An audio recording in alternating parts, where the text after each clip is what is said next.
I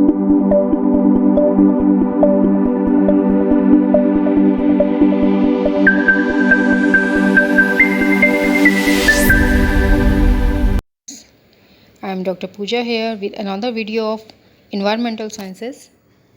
Hope all of you will be fine. These are the contents of my lecture 3 under unit 1.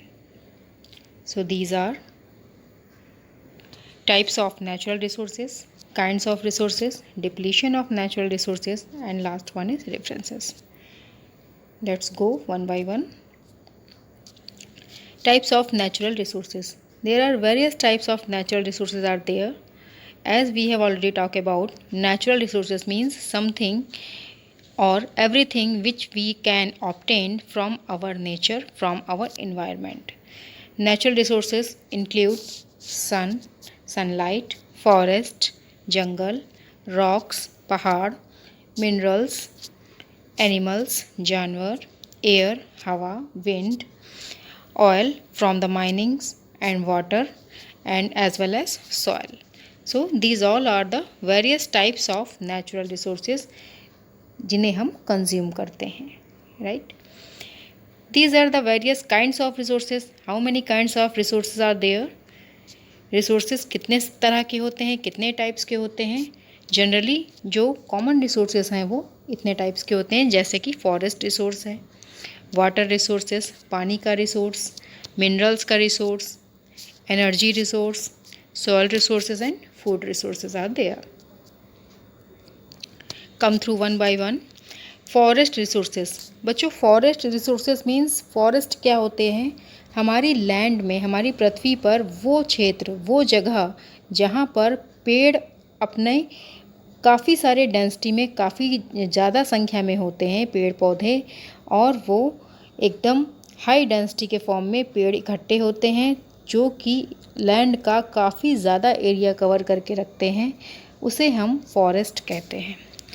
Generally 50 से 90% की जो हमारा जो home है, हमारी जो नीड है, वो अर्थ के जितने भी स्पीसीज़ हैं हमारी अर्थ की, वो 50 से 90% स्पीसीज़ फॉरेस्ट पर ही डिपेंड है.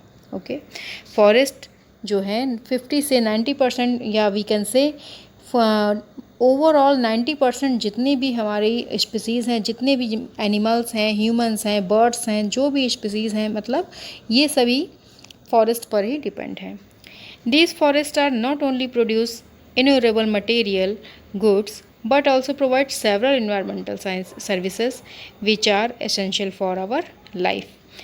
जंगल से बच्चों, जंगल कहते हैं फॉरेस्ट को, जंगल से, फॉरेस्ट से हमें काफ़ी सारे मटेरियल्स मिलते हैं, जैसे कि वुड है, टिम्बर है, और फ्रूट्स हैं, एनिमल्स रिसोर्सेज हैं, जड़ी बूटियां हैं, मेडिसिन्स हैं. ये सभी रिसोर्सेज हमें कहाँ से ऑब्टेन होते हैं? फॉरेस्ट से. और फॉरेस्ट, जंगल हमारे जीवन में बहुत ही ज़्यादा उपयोगी होते हैं. So the theory part is forest is an area which with a high density trees. Forest वो एरिया होता है हमारी लैंड का जो कि हाई डेंसिटी ट्रीज से कवर्ड होता है, टुगेदर विद अदर प्लांट्स, उस जिसमें कई सारे प्लांट्स होते हैं, लार्ज एरिया लैंड का कवर करके ये बनते हैं. 50 to 90% ऑफ द स्पीसीज में depend on forest, as well as generally lots of material goods, food products etcetera which are essential for our daily lives we can get from the forest. So this is the diagrammatic presentation of forest resources.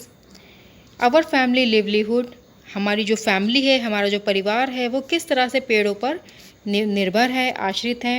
पेड़ों से हमें timber मिलता है, fuel मिलता है, फल पौधे मिलते हैं, शेड मिलता है, छांव मिलती है, शेल्टर मिलता है, शरण मिलती है, मेडिसिन्स मिलती है, और हमारा स्रोत इनकम का भी बढ़ता है. ओके, जिससे कि हम क्या होता है फिर, और ये जो फसलें हैं हमारी, फसलें भी आगे जा कर के ये पेड़ों से क्या मिलता है, इन्हें सॉयल मिलता है, शेड मिलता है, मॉइस्चर मिलता है, न्यूट्रिशन मिलता है. ये सभी हमें ट्रीज से ऑब्टेन्ड होता है. ये हमें हमारी फसलों के लिए भी उपयोगी होता है.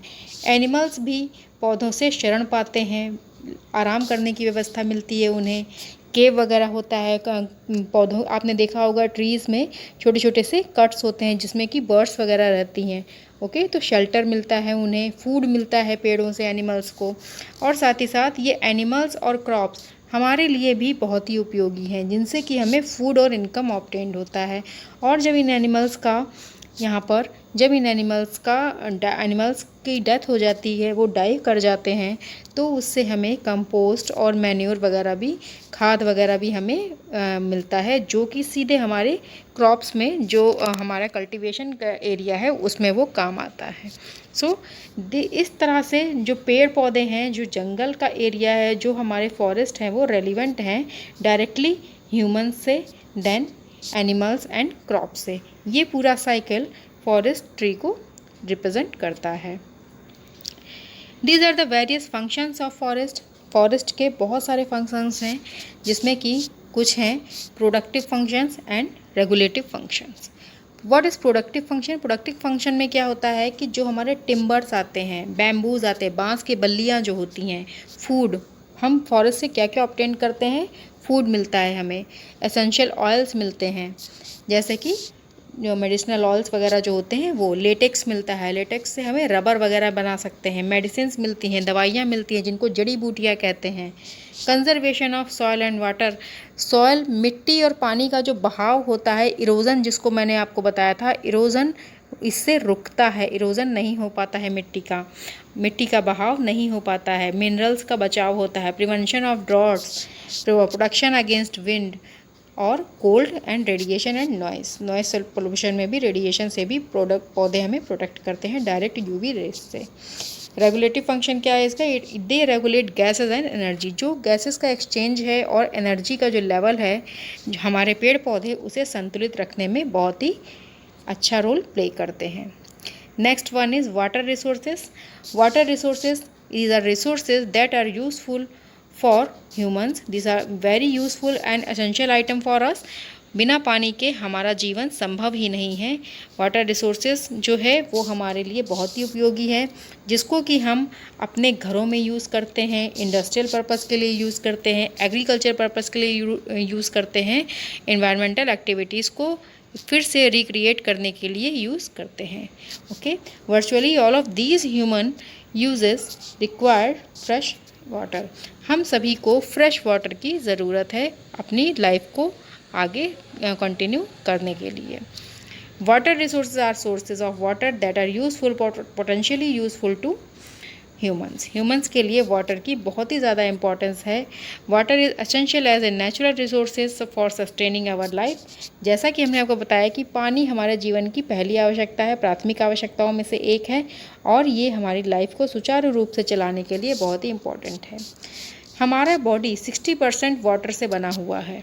Okay, water is a renewable and limited resource. Water जो है एक तरह का रिन्यूएबल और लिमिटेड रिसोर्सेज रह गया है, जैसा कि हमने लास्ट वीडियो में डिस्कस किया था कि लिमिटेड रिसोर्सेज वो रिसोर्सेज होते हैं कि जो अभी अवेलेबल हैं, बट एक टाइम ऐसा आएगा कि वो रिसोर्सेज रिमूव हो जाएंगे। ओके, अबाउट 3 और 4 part of the earth surface occupied by the ocean. हम जैसा कि जानते हैं कि 3 से 4% जो अर्थ का जो हमारा फेज़ है वो समुद्र से घिरा हुआ है। 3/4 पार्ट हमारा समुद्र से घिरा हुआ है, 1 पार्ट पे हमारा पृथ्वी है। 97% of the water is strongs in saline form. नमकीन खारा पानी है हमारा 97%, जिसमें कि 3% फ्रेश वाटर है, और उसमें भी 0.3% जो वाटर है बेटा वो हम लोगों का यूज़ करने के लिए, जिसको कि हम साफ़ पानी, पीने का पानी जिसको बोलते हैं, वो हम यूज़ कर रहे हैं, जिसमें कि 97% हमारा सैलाइन वाटर है जो कि खारा पानी है, उसमें से भी जो 3% है वो हमारा फ्रेश वाटर है, और यूज़ करने के लिए जो हमारे लैंड पर वाटर है वो है 3%। That's why it is comes under the limited resources. Okay, next water depletion. अब वाटर डिप्लीशन क्या होता है? डिप्लीशन मीन्स किसी भी चीज़ का रिमूवल हो जाना, किसी भी चीज़ का घटाव की ओर जाना।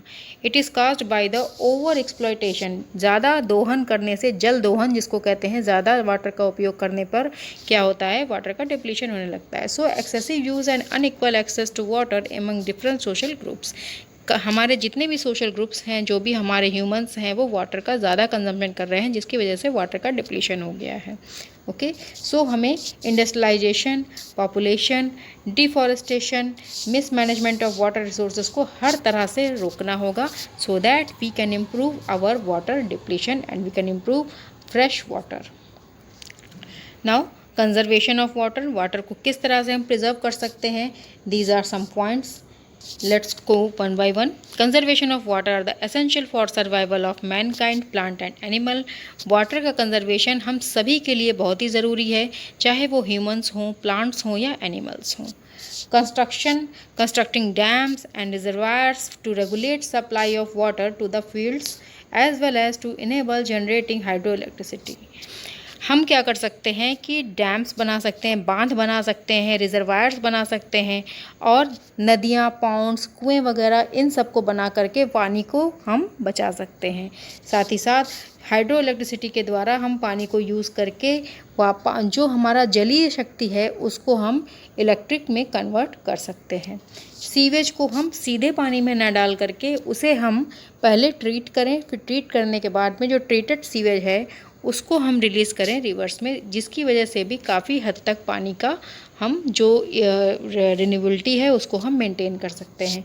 इंडस्ट्रियल वेस्ट को किसी और तरीके से ट्रीट करके जो उसकी जो पोटेंसी है, जो उसका पॉइज़न है, उसको हम कम करके पानी में उसे दे सकते हैं। ये भी एक तरह का कंजर्वेशन का एक वे है।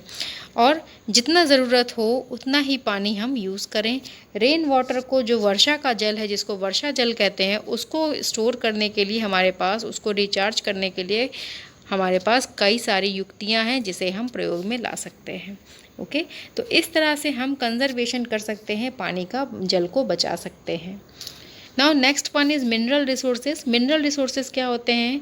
मिनरल्स हमारे जो अर्थ है उसमें नेचुरली अक्रिंग है, नेचुरली अवेलेबल है और वो हमारा मिनरल रिसोर्सेज कहलाता है, जैसे कि gold, silver, platinum, tin, lead, steel etcetera.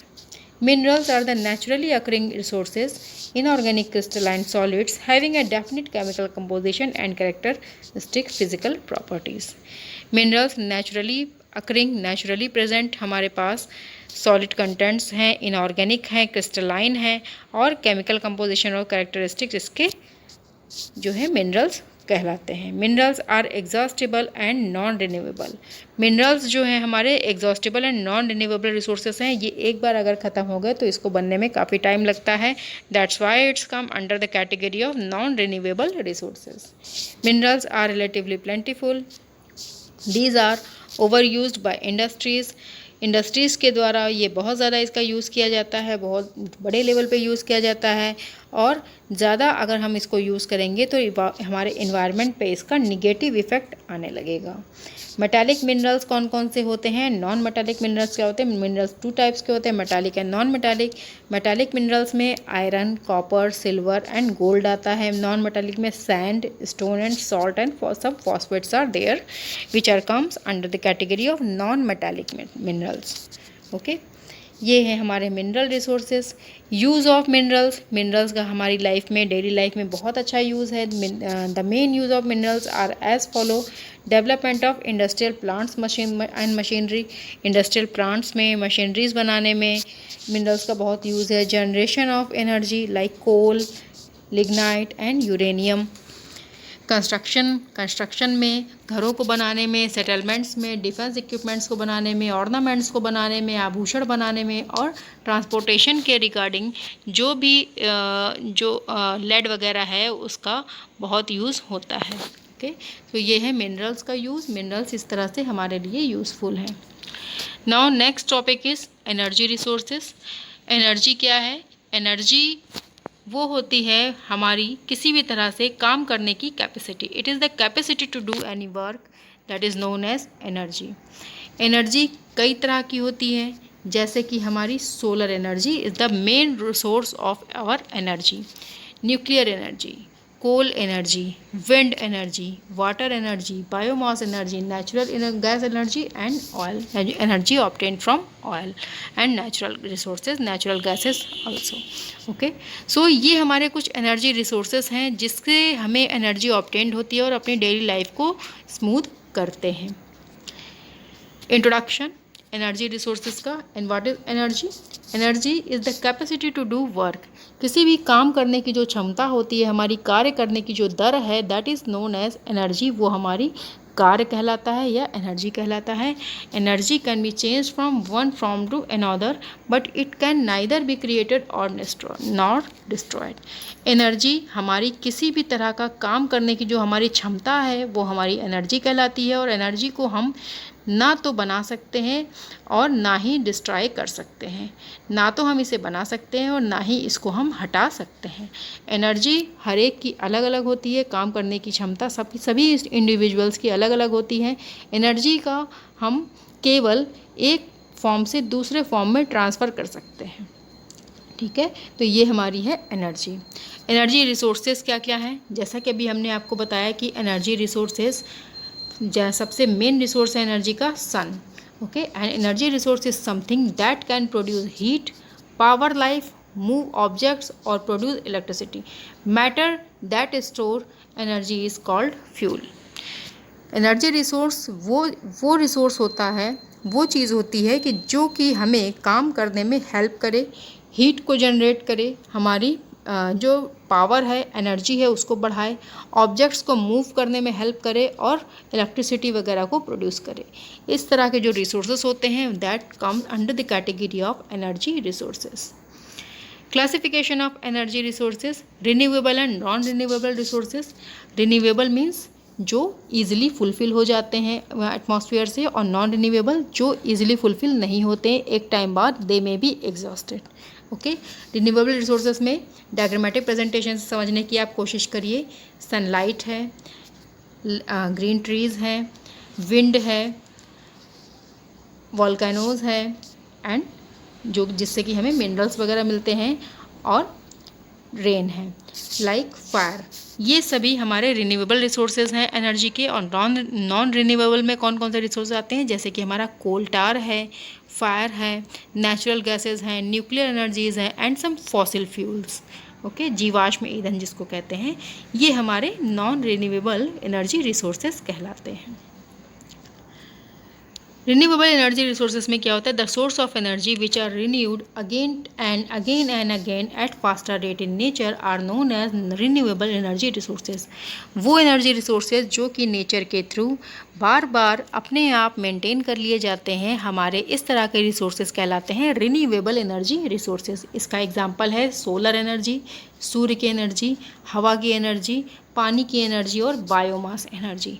Okay, इस तरह की जो एनर्जी है वो हमारी रिन्यूएबल एनर्जी रिसोर्सेज कहलाते हैं, as I have already shown on diagram. Renewable energy resources में फर्स्ट आता है स्टूडेंट्स सोलर एनर्जी।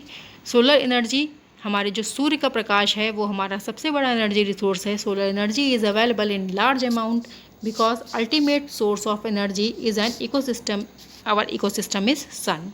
सूर्य से हमें सबसे बड़ी एनर्जी मिलती है, thus considered major future source of energy. ये हमारे भविष्य का सबसे बड़ा सोर्स है एनर्जी का। It is incidented on green plants. They carry out photosynthesis in the presence of carbon dioxide, water and sunlight and make their own food, thus maintain life. Their death produce biomass. Example solar light.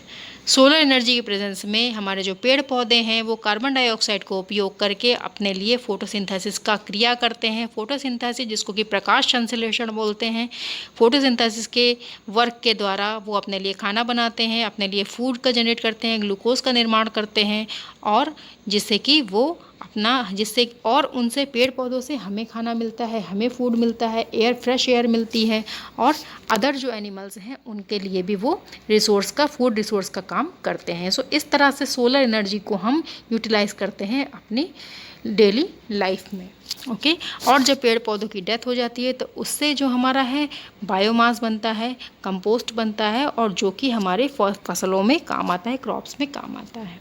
Okay, ये है हमारी solar energy. Solar panel बच्चों इसका बहुत अच्छा example है। Solar panel आप सभी ने देखा होगा, इस तरह से सोलर पैनल्स होते हैं। सनलाइट के प्रेजेंस में ये इनके सेल चार्ज हो जाते हैं और नाइट में हमें इससे एनर्जी मिलती है। फोटोवोल्टेक सेल, फोटोवोल्टेक सेल भी हमारा सन एनर्जी से रेलिवेंट है। फोटोवोल्टेक सेल क्या है? ये एक तरह का एनर्जी के कंजर्वेशन का स्रोत है। फोटोवोल्टेक सेल में क्या होता है कि जो सोलर एनर्जी है वो इलेक्ट्रिसिटी में कन्वर्ट हो जाती है। Okay, photovoltaic cell is also example of solar energy. Now hydro energy. What is hydro energy? Hydro energy में क्या होता है बच्चों कि जो पानी है हमारा वो ज़्यादा वेलोसिटी से रोटेट करता हुआ नीचे के साइड में गिरता है, जिसकी वजह से टरबाइन से इलेक्ट्रिसिटी जनरेट होती है। उसके नीचे टरबाइन लगा होता है। टरबाइन से इलेक्ट्रिसिटी, एक तरह की मोटर होती है टरबाइन, जो कि इलेक्ट्रिसिटी को जनरेट करती है। और इस तरह की जो इलेक्ट्रिसिटी है वो हमारी कहलाती है hydro energy. So hydro energy ये होती है water is made on fall on the height from the height to rotate turbine which help generate electricity is known as hydro energy. Water बहुत ज़्यादा फ्लो में आता है, यहाँ पर नीचे मोटर लगी होती है, ये मोटर रोटेट करने लगती है जैसे ही वाटर का फ्लो आता है और इससे करंट जनरेट होता है। ये करंट हमारा इलेक्ट्रिसिटी में कन्वर्ट हो जाता है। इलेक्ट्रिसिटी इसी तरह की, ये जो इलेक्ट्रिसिटी जनरेट हो रही है ये हमारी कहलाएगी हाइड्रोस्टैटिक एनर्जी, ओके, या हाइड्रो एनर्जी। एप्लीकेशन क्या है वाटर एनर्जी का, हाइड्रो एनर्जी का? Hydro power use energy for moving water for variety of useful application. कई सारे एप्लीकेशंस हैं, जैसे कि हमारे डैम्स में बांध बना सकते हैं, मैकेनिकल एनर्जी इलेक्ट्रिसिटी सप्लाई करने में। इस तरह से हम हाइड्रो एनर्जी को यूज़ कर सकते हैं एज ए रिसोर्स। ये एक डैम का diagrammatic presentation are there for dam. एक बांध का ये डायग्राम दिया हुआ है। Okay, these are the references. Okay, thank you students.